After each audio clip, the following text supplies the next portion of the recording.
Hey, while you're finding your seats, if you would, take your Bibles, open it to the book of Revelation. It's kind of easy to find. It's the last one in your Bible. So if you've gone all the way to the maps, you got to keep going left just a little bit.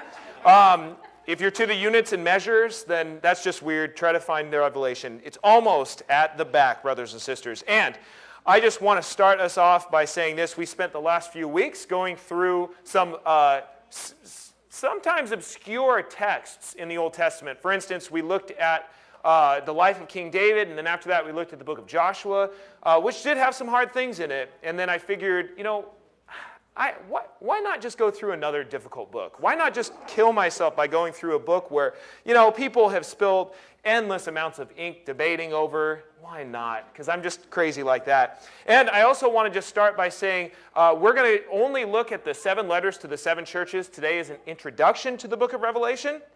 So specifically, we're going to be looking at today's text. Revelation chapter 1 is where I'd ask you to turn. And I'm a big fan of under-promising and over-delivering. And I would even say that might be the secret to success in marriage. You know what I'm saying, Sarah? So I'm going to make many of you very, hopefully not angry, but upset, like, man, I wish you would have talked more about this. And then other people, man, you talk too much about this, which is usually the problem.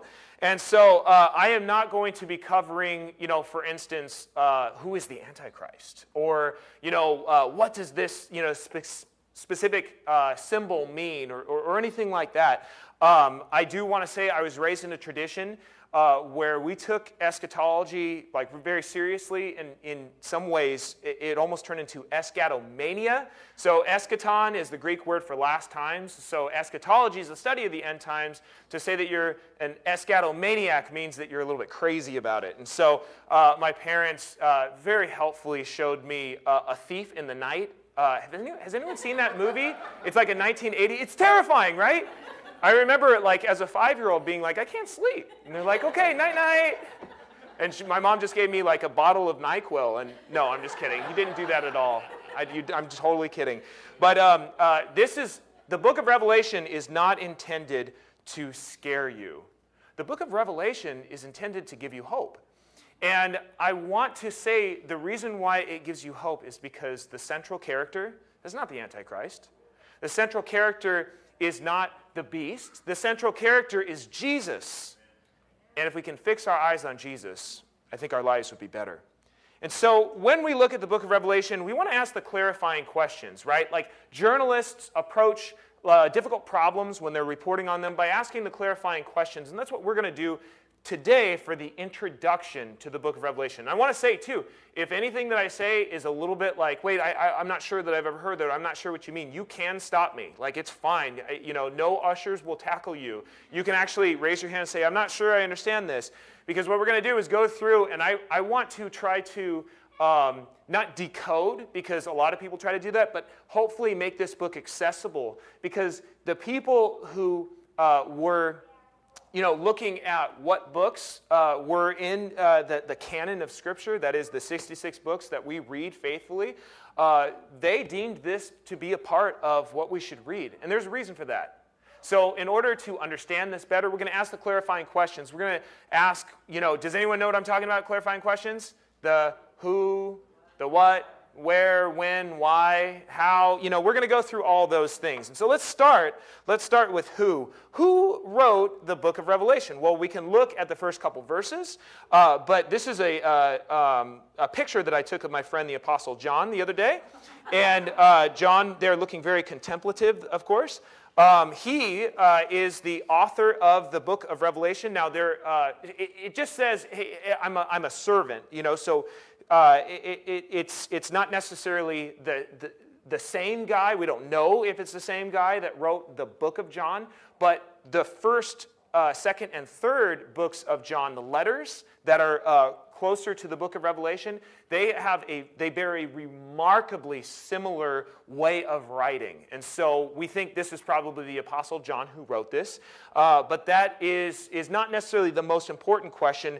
Let's talk about where this was written. It was written, John wrote it at least, on the island of Patmos. And the reason for this is John was under persecution at this point, And the island of Patmos. So some of you come from traditions where you're like, yeah, I know this. I know this. I've known this for a long time. Some of you have stayed away from the book of Revelation because the traditions you came from just said, we can't understand it, so let's not even go there. So some of you, again, are going to be like, yeah, I know this. Why are we spending time? Well, because it's important and we want to level the playing field here. The island of Patmos was not like this island. Like, this is where I want to go, right? On vacation, maybe, get some good food, hang out on the beach. The island of Patmos was more like this island. What island is this? Yes, Alcatraz, right? Now we can go on tours, but back in the day, Alcatraz probably wouldn't have been the most fun place to stay. Would you agree? Patmos is still around, of course. It looks like this now. I've got some cool Bible software where you can, look up biblical places, and they have a lot of pictures. And I also have this really cool thing called Google, which you might have also. This is another shot of the island of Patmos. The reason why I'm showing you that is what's surrounding it. I know this is hardly a novel question, but water, right? This was a prison. John was under persecution. John was sent to this prison island to be exiled because he was a troublemaker. The Romans viewed early Christians as troublemakers, and so they wanted to do this. And this was not a prison that needed bars, right? It wasn't a prison that needed walls. The walls were the water. And that's very interesting because the book of Revelation is filled with symbolism. It's filled with imagery. And one of the things that they say in there that I never really understood as a kid was that John says, in the new heavens and the new earth, there is no sea. Why?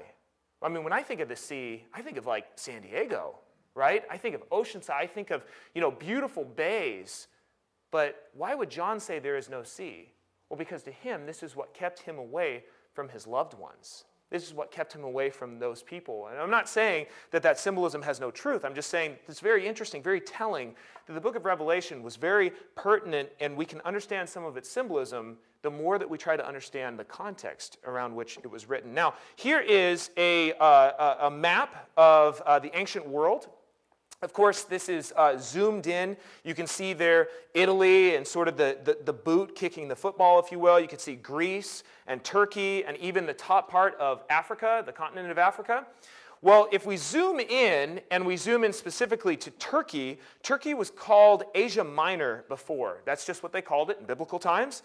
And if you focus in on, because we're zooming in, right, on the map, as it were, these are the different cities in Asia Minor who were the addressees of the letters that John wrote.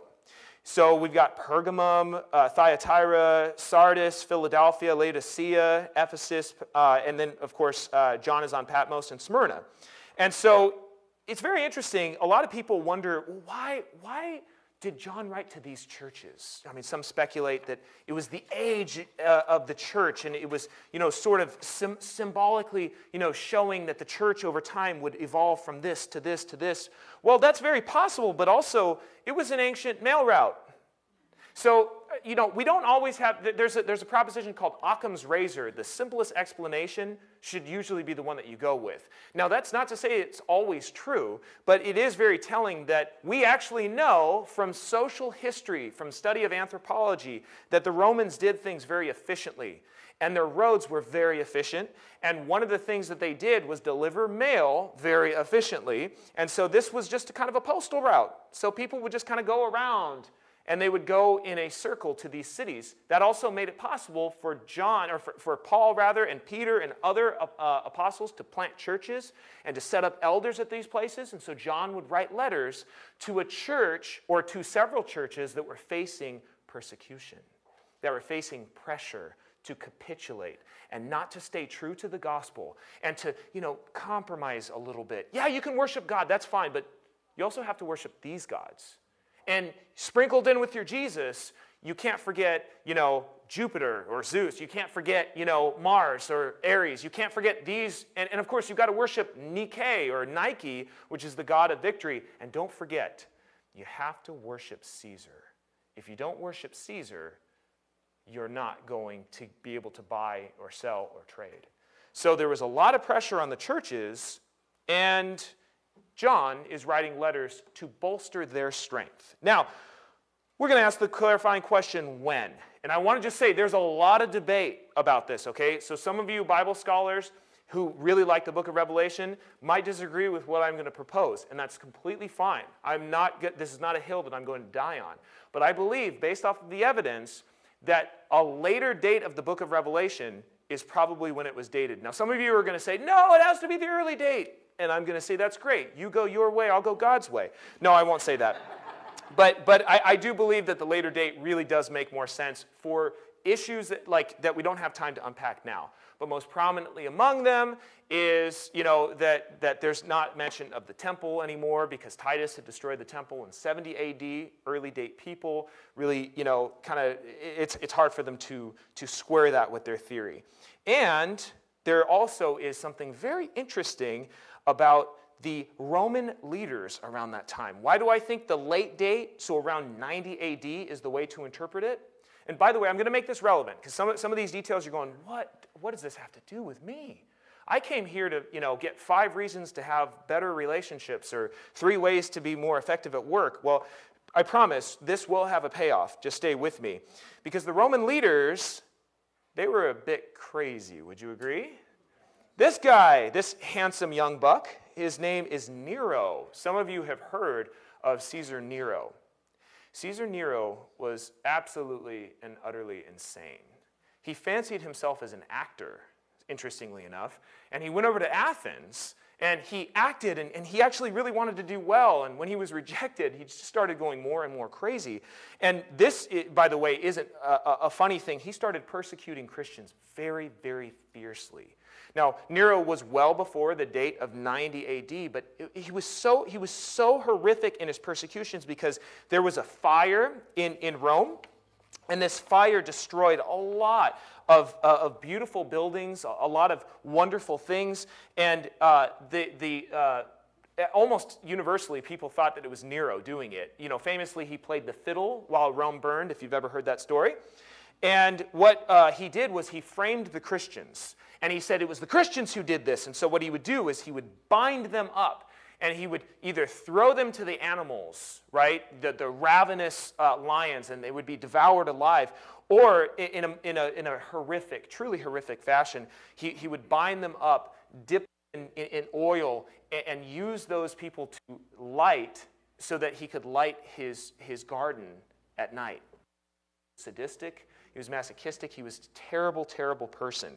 Interestingly enough, he was called the Beast. Quite telling. He was actually called, not just by Christians, but by pagans, the Beast. After he died, and people were not happy not sad when he died.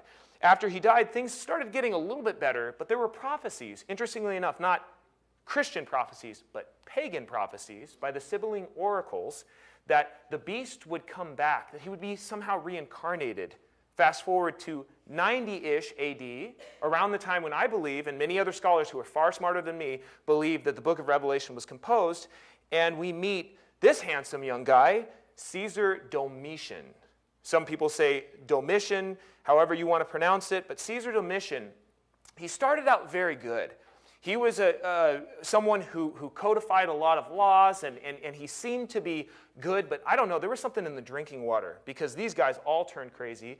He turned to increasingly aberrant forms of sexuality. I mean, things that I don't even want to get into because it's so aberrant. But not only that, he was horrible, he was violent, and then he started a cult. And he wasn't subtle about this cult. His cult was, worship me, because I am Dominus et Deus. In other words, and that's Latin for, and my Latin's not as good as some people in this room, but that's Latin for Lord and God. He called himself the King of Kings. He called himself all kinds of names, which you'll be like, as you read the book of Revelation, that's really interesting, because those names are ascribed not to Domitian in the book of Revelation, but to Jesus. It's very interesting how subversion works, how subversion takes from the dominant culture symbols, words, expressions, and says, that ain't accurately applied to this. It's applied to Christ. And that is what Jesus and the earliest followers did for everything. Caesar Augustus, which, if we want to go back to the birth of Jesus, so, we're going back to maybe 4 BC, because some people believe that Jesus was actually born before 0 AD, which is very confusing. But anyways, under Caesar Augustus, Caesar called himself the Prince of Peace. He called himself Wonderful Counselor. He called himself all these things. And Jesus goes, actually, no, that's me. That's me. And all the Christians say, yeah, he ain't Lord. Jesus is. There was a saying, Kaiser es Kyrios, which is Greek for Caesar is Lord. And people would say, no, Iesus es Kyrios, which is Jesus is Lord. So there's all kinds of subversion taking place. And if we're blind to this, like if we just somehow naively believe that like John only wrote this book to people 2,000 years later who are fascinated by it, reading it alongside of a newspaper, then we're really missing something. Because this book had application to its earliest readers. Would you agree? That is a primary tenet of hermeneutics. And hermeneutics is a $5 word simply to say biblical interpretation. Hermeneutics means how you interpret a text. And so biblical hermeneutics, part of the primary way that you understand it is that it means something to the person to whom it's written. So like it wouldn't make any sense for John to write a letter to all these different churches and for them to be like, that's weird, I don't understand any of it. And John would be like, yeah, no, it's not actually for you. It's for people 2,000 years later. No. The Bible's always relevant to the people to whom it was written, and it has application and relevance for us today. It works on 2 levels like that. And I think we can all agree on that, right? Okay, because some people really do think, the earliest people had no idea what it was about. And I want to go, really? No, I think it actually meant something to them. Otherwise, why would John write it? Well, we've answered the where and the who, and now I want to change to, and we've also talked about the when, but now I want to change to the what. What is revelation? Now, I'm actually going to do something a little different here, okay? Group participation, what does revelation mean in your head? Now, don't answer biblically. Don't answer, for, it's all about Jesus, brother. If you want to answer that, God bless you, you get brownie points with Jesus. But what does the Greek word apocalypse, what does that conjure up in your head? Because that's what revelation means. The question I'm getting at is, what are the images? What are the movies? What are the pop culture things that come into your head when you hear revelation or apocalypse? Go. I'm sorry? Yes, 4 horsemen, absolutely. Kind of scary, right? Yeah, what else? The end, yeah, absolutely. What else? Disaster. Jesus, yeah. What else? I'm sorry? Left behind, absolutely, right? That's terrifying. Yeah, what else? Zombies. Yeah, I'm so glad someone said that. I'm not kidding. Thank you. Seriously. All right, and what about Mad Max type things? I don't watch movies like that, by the way, but I've heard. Right? Apocalyptic movies, post-apocalyptic movies. Are they always cheerful? Is that what you want to watch? When you're you know what, I'm in the mood for a rom-com. Let's watch a post-apocalyptic movie. No, you don't do that. They're scary. They're terrifying. Here's the thing, though. The apocalypse, the word apocalypse was never meant to be scary. It was never meant to be terrifying. It was instead meant to be comforting. And brothers and sisters, what apocalypse means is unveiling, uncovering, or revealing. That's why the word apocalypse is translated revelation, because it's not the revelation of the Antichrist. It's the revelation of Jesus Christ. It's the revealing. It's him doing, this is who I am. This is what I'm about. This is my program, and here's why it matters. And when you can really grasp that, you can start to fall more in love with Jesus. Because when you read this book and you take it seriously, if you can get past all of the symbols, which admittedly are difficult, and they can be a psychological obstacle, I promise you, brothers and sisters, this can be one of the most rewarding reading adventures that you can take. I'm serious, because it's all about Jesus. And it's not about guessing and calculating and squaring it with all these things. It's about who Jesus is and the fact that God wins in the end. And evil does look like it's going to win. And yeah, evil has its way with the world. And yes, it does hurt some people. And you are not exempt from suffering. But guess what? Jesus has the final word. Jesus wins. Don't lose hope. That's what the book of Revelation is all about. But it's also important for us because it shows that we have a part in this grand sort of cosmic war that's taking place. And I bring up this picture because, it shows, and there's a wonderful text in the Old Testament where the prophet Elisha prays for his servant because his servant is very fearful. There are enemies in the camp, and he's very fearful, and the prophet prays that the eyes of the servant would be opened so that he can see what's really going on. And finally, when the Lord illuminates his eyes, he sees angels everywhere.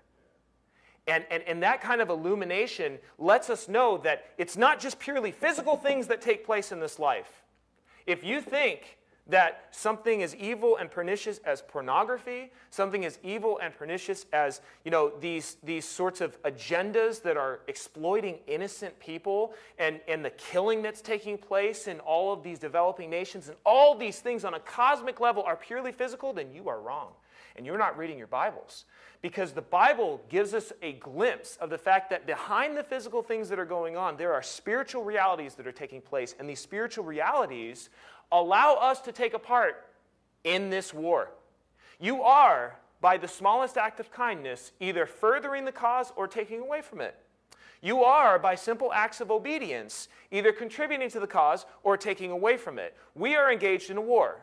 We are not on a cruise ship, we're on a battleship. And it's not about your comfort and your security and your ease. It's about the mission. And guess what? God has won and he's prevailed, but the fight's still going. And you've got a part to play. And I told this analogy a while ago, but I just love this. There was a documentary about World War II, and I'm obsessed with documentaries about World War II. I just love this kind of stuff. But it showed a soldier, right, like a grunt, on the ground in D-Day. Okay? D-Day is the invasion of Normandy, which was a slaughter fest for the Allied forces, right? And these guys said, when we came up to the guns at Normandy, when we came against the opposition, we thought, there's no way we can win. We're doomed. But then, in this documentary, there's a very clever juxtaposition where they went to the people in the air. And the pilots said that we could not wipe a smile off of our face because we knew there was no way we could lose. Same war, same side, same time. What was different? Perspective. Their perspective was different. And so what Revelation allows us to do is to have a different perspective so that when we think, man, evil has prevailed, I'm just going to hang it up. I'm going to bed. Or, I'm going to the Army surplus store, and I'm going to buy a Kevlar, and I'm going to buy a vest, and I'm going to, stock up on all these things. And then, people come for help, I'm just going to shoot them. It's like, I don't know if that's the way that Jesus wants us to act. Maybe I'm wrong, but Book of Revelation says, no, there will be trials. There will be tribulation. There will be hard times. But guess what? You're on the winning side. And don't ever forget that, because that changes the way that you fight. Would you agree? Now, how does the book of Revelation teach us these truths? Well, they do it through symbolic language. And I never knew this before I went to seminary. So when I went to seminary, we had a class at the very end of my seminary time. And you got to understand, I was ready to be done. My seminary journey took me a long time because I worked full-time during it. And, Sarah, I think, was pregnant at the time, and I just didn't want to take this class. I just wanted to be done. The class was expositional methodology in Daniel and Revelation. And I was like, boring. I was like, I don't want to take this class. Well, what we had to do in that class was read a lot of books that were of the genre apocalypse. Now, I kind of got to unpack that. Can anyone explain what a genre is in simple language? Style. Yeah, it's a style, absolutely. So you would say, let's say, I won't even sing this, first of all, to spare you the awfulness of, but let's say that I were to sing a song about my dog dying and my truck breaking down and me being in love. What genre of music is that? That's country.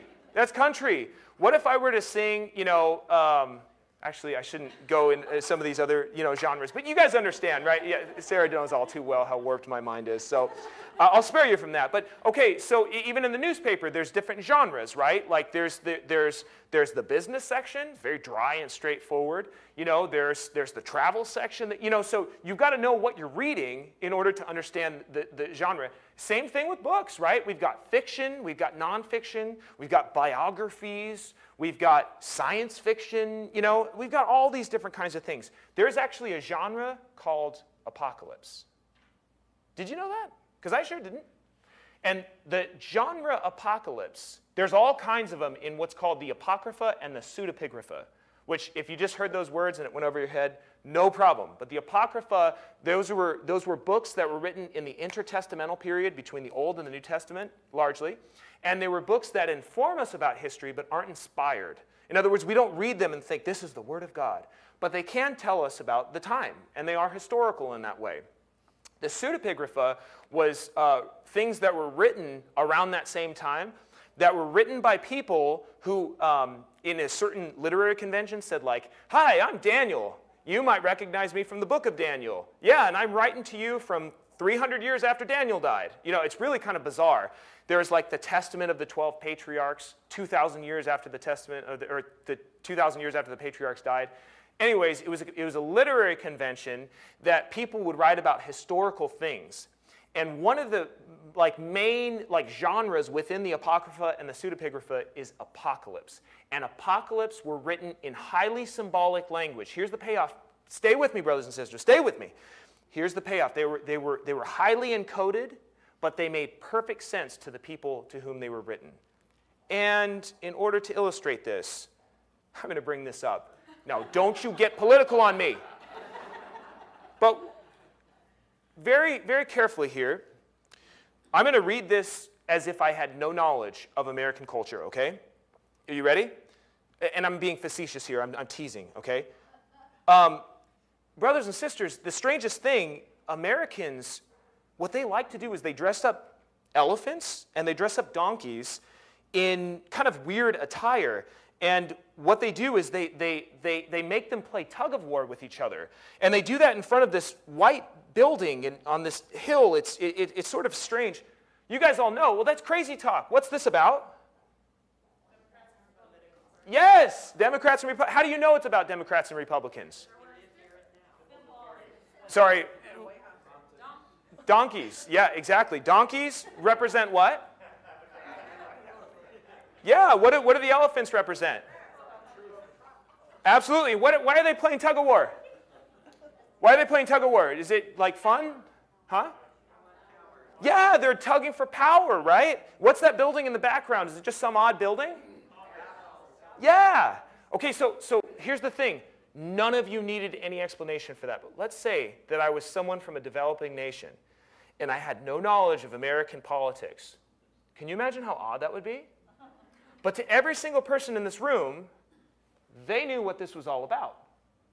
They knew that this symbolized the Republican Party and that symbolized the Democratic Party. That's highly symbolic language, or in this case, pictures, to convey a truth about what we know is going on.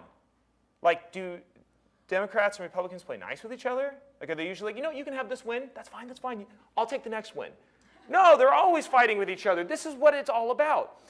And I didn't put the picture up there because I thought it would be offensive to some, and I think I made the right decision. But the reason why John wrote his book of hope in the genre of apocalypse is partially because how was he going to get it past the mail route? Do you think that a letter from a prisoner on an island to different churches wouldn't be searched and wouldn't be read? Why all this imagery? Well, is it possible that what John was trying to do was to write something that would have made perfect sense to the Christians without getting intercepted by the enemy?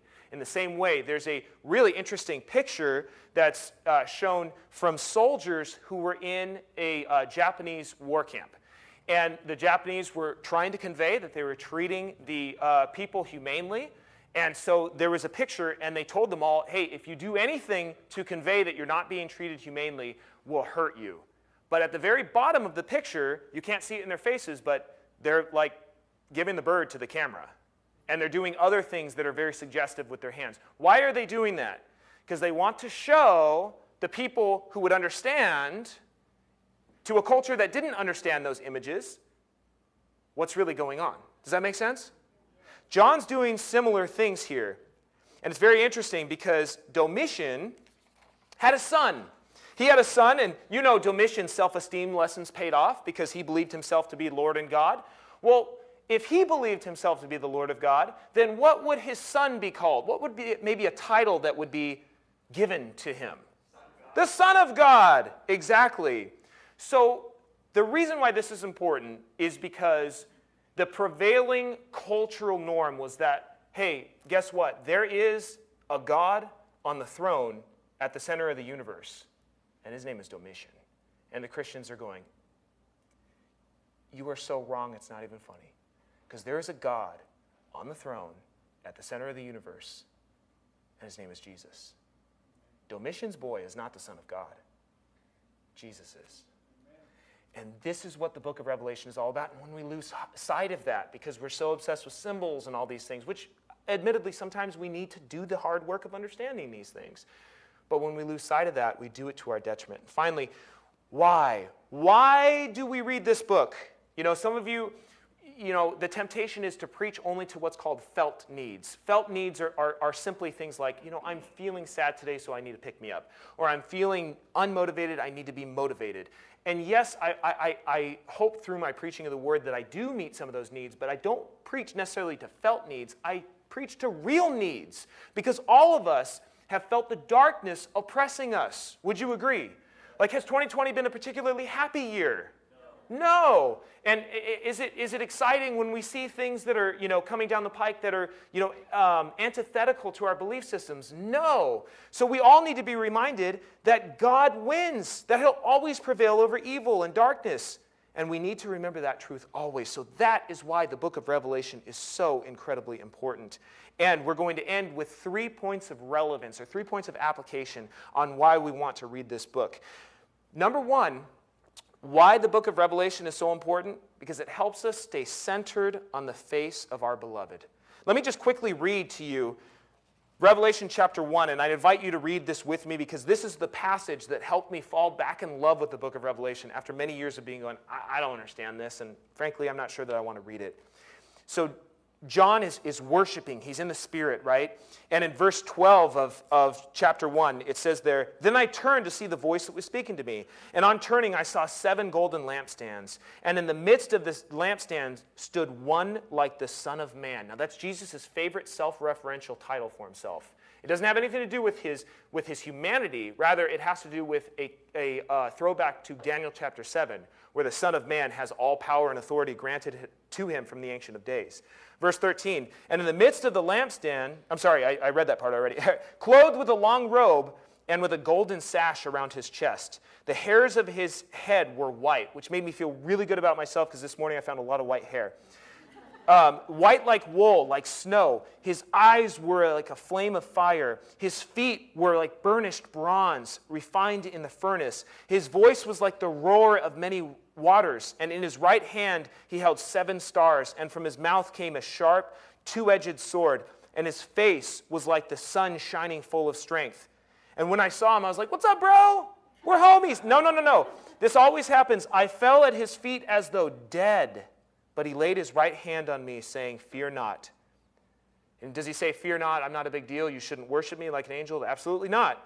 He affirms, "I am the first and the last." I love that, the Alpha and the Omega. "I am the living one. I died, and behold, I am alive forevermore, and I hold the keys to death and Hades." In other words, who is the person who's addressing him? The King of all kings, the Lord of lords, the first and the last, referring to the fact that he has always existed and he pre-existed, which is a theological way of saying there was never a time when he was not. This is Jesus. This is who we worship. And there might be pretenders on the throne. There might be people who vie for your allegiance, but don't listen to them and don't capitulate. Keep your eyes centered on the face of your beloved. And one of my favorite ways of illustrating this, has anyone ever read the book Man's Search for Meaning by Viktor Frankl? Oh, such a good book. Viktor Frankl was a prominent, albeit agnostic, Jewish psychiatrist who around the time of World War II was taken into an internment camp. And specifically, he went to the worst one. He went to Auschwitz-Birkenau. I've been there. It's horrific, even years later with none of the killing going on. While at Auschwitz, he was humiliated. They did all kinds of tests on him. It was just the worst thing in the world. And while he was one day forced to march all day and all night, one of his companions said to him, and here's a prominent and prestigious doctor who was, just by virtue of his ethnicity and his birth, reduced to nothing higher than just a slave, right? I mean, just imagine that sort of trauma, right? And as he's marching and he's almost falling over, one of his friends says to him, "I'm sure glad that our wives can't see us now."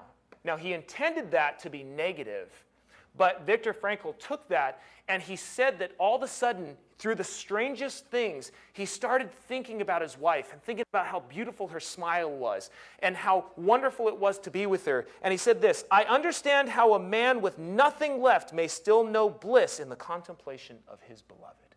Oh, isn't that beautiful? And then he goes on to say, and later he says, "I finally understand my religion because," and he didn't become a Christian, unfortunately, but he said that he finally understood Judaism because there was a saying common around his time that he talks about in Man's Search for Meaning, that the angels are lost in perpetual contemplation of God's infinite glory. Isn't that beautiful?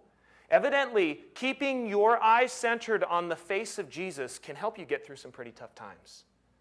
And I know even just, I used to dream being in the desert, having my lips dried from the heat and humidity, of a year away from my family. I would dream about what it was like to get a kiss. Isn't that funny? And I'm not kidding either. An actual kiss. And it sustained me because I thought about the faces of my beloved. Now, why is the book of Revelation important? Well, number one, it's important because it helps us keep centered, but also number two, it helps us stay consistent.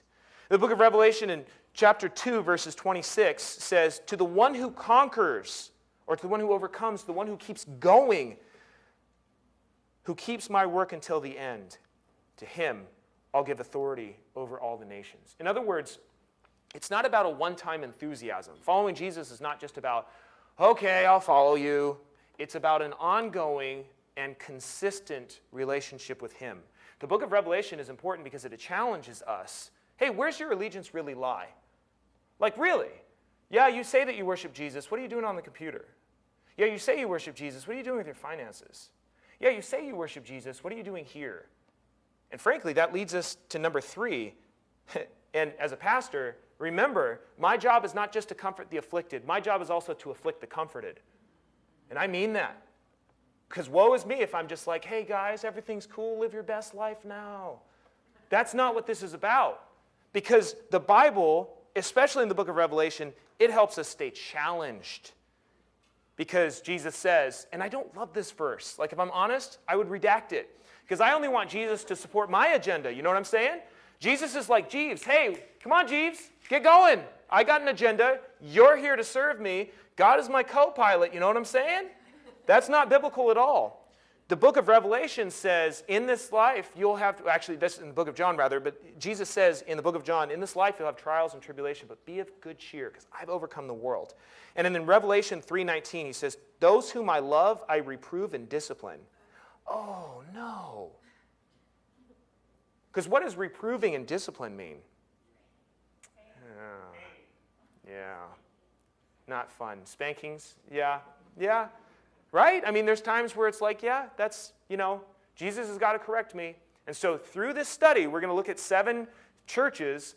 We're going to have some times when you're like, I don't like what you're saying, Michael. And that's fine. If you have a problem with me, you can email me at robcheek@covina. Yeah, just send an email to that. All right. Friends, we know that Jesus is coming. We just don't know when. And I can't think of anything more appropriate to illustrate this than a clip that we're going to end on. So if we can hit the lights and play this clip, and then we'll conclude today's service. For 11-year-old Carly, the softball field is more than just a place to play. It's become a place of solace, something to fill the void while her dad, Sergeant Mike Clark, has been deployed. For 9 months, Sergeant Clark has been overseas, serving our country in Iraq and Kuwait. But this isn't the first time the Clark family has been without Dad. He deployed in 2009 and 2010. Mom Jamie says Sergeant Clark's biggest fear while he was away, not death or injury, but that Carly, then just 4 years old, wouldn't remember him. When he come home for leave, that fear set into reality. He went to her school, tried to surprise her, and she just looked at him like he was a stranger. It broke his heart. This time, though, Carly knew her dad was coming home, just not exactly when. He was supposed to come in on the 17th, and then it got bumped back till the 20th, and then it got bumped back till today, and she's like, he's never coming home. But he was, and much sooner than she thought. Where's she at? Field 8. As Carly's team, NEA Crush 03, came into bat, Sergeant Clark made his way in. Family, friends, even umpires in on the surprise, ready to stop the game as soon as Sergeant Clark stepped onto the field. Come on. A moment, 9 months in the making, timed perfectly.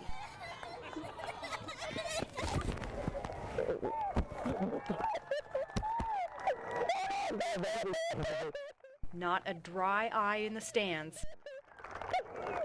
as father and daughter were reunited again. For Carly, it's something that she will be able to remember forever. I mean, it'll be a lifetime memory for her, and she'll be able to cherish it. And as for Dad, he's just happy to be back home, in the stands, watching his little girl. We know he's coming back, we just don't know when.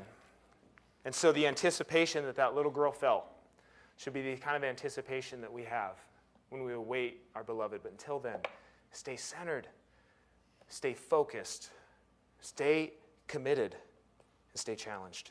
Lord, thank you for this day, and thank you for the opportunity to study your word. As we sing this final song, Lord, in reflection of who you are, God, would you be glorified? And would we worship you with a renewed commitment, knowing that you don't allow us to play around with other foreign gods. You won't allow allegiance to other leaders. It's you, and it's only you. And so, God, would we serve you with all our hearts. In Jesus' name, amen.